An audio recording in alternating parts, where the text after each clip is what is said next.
In this video, I will explain how to fill dates automatically in Excel, instead of entering them manually one by one.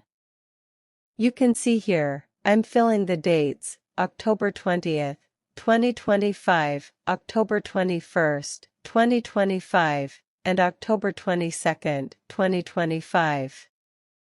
Normally, we drag down to fill up to the November 20th, 2025.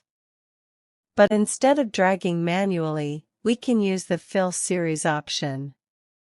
First, enter just one date, October 20th, 2025.